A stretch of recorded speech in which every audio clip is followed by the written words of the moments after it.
తొలి విడత వికసిత్ భారత్ కార్యక్రమంలో భాగంగా 33 మంది శిక్షణ తీసుకోవడం గొప్ప విషయమని టీడీపీ నేతలు అన్నారు.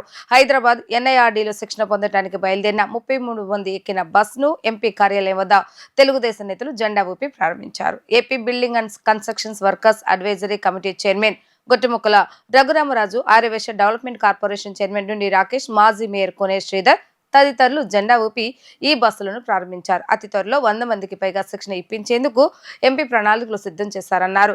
ఇప్పటి వరకు ఏ ఎంపీ యువతకు శిక్షణ ఇప్పించే కార్యక్రమానికి శ్రీకారం చుట్టలేదని, విజయవాడ ఎంపీ కేశించిని ఇటువంటి బృహత్కర కార్యక్రమానికి నాంది పలికారని నేతలు ప్రశంసించారు. గ్రామంలో మోడల్గా చేయాలనుకుంటారు, కానీ విజయవాడ పార్లమెంట్ సభ్యులు కేశినేని చిన్ని గారు 294 గ్రామాలని మోడల్ గ్రామాలుగా తీర్చిదిద్దాలనే లక్ష్యంతో ఎన్ఐఆర్డీకి మొదటగా ఆయన ట్రైనింగ్ పొందడం జరిగింది. అక్కడికి వెళ్ళి అక్కడ ఏ విధంగా శిక్షణ ఇస్తున్నారో చూసి వచ్చిన తర్వాత ఏదైతే 294 గ్రామాలకు సంబంధించిన సమాఖ్య అధ్యక్షుల్ని 64 మందిని రెండో విడతగా పంపించడం జరిగింది. ఆ తర్వాత ఈ గ్రామాలకు సంబంధించి ఒక 100 మందిని టీమును రెడీ చేసి మొదటి విడతగా 34 మందిని వాళ్ళ బస్సు అక్కడ ఎన్ఆర్డీకి 15 లక్షల రూపాయలు తన సొంత నిధులు కేశినేని ఫౌండేషన్ ద్వారా చెల్లించి ప్రతి బ్యాచ్కి కూడా వాళ్ళు శిక్షణ ఇవ్వడం జరుగుతుంది. ఈ శిక్షణ తీసుకున్నటువంటి వారికి ప్రతి నెల కూడా 10,000 రూపాయలు కేశినేని ఫౌండేషన్ నుంచి ఆయన సొంత నిధులతో ఇవ్వడం జరుగుతుంది.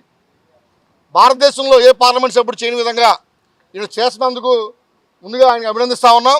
అదేవిధంగా ఏదైతే శిక్షణ పొందినటువంటి 7 రోజులు శిక్షణ పొందుతారు, అక్కడ 7 రోజులు శిక్షణ పూర్తయిన తర్వాత వాళ్ళు గ్రామాలకు వచ్చి గ్రామాల్లో మోడల్ గ్రామాలుగా చేయడం కోసం ఏవైతే అవసరాలు ఉన్నాయో అవన్నీ ఒక లిస్ట్ అవుట్ చేసి ఆ గ్రామాభివృద్ధికి ఏ అవసరాలను లిస్ట్ అవుట్ చేసి అది పార్లమెంట్ సభ్యులు తీసుకొస్తే ఆయన దానికి సంబంధించిన అన్నీ కూడా పూర్తి చేసి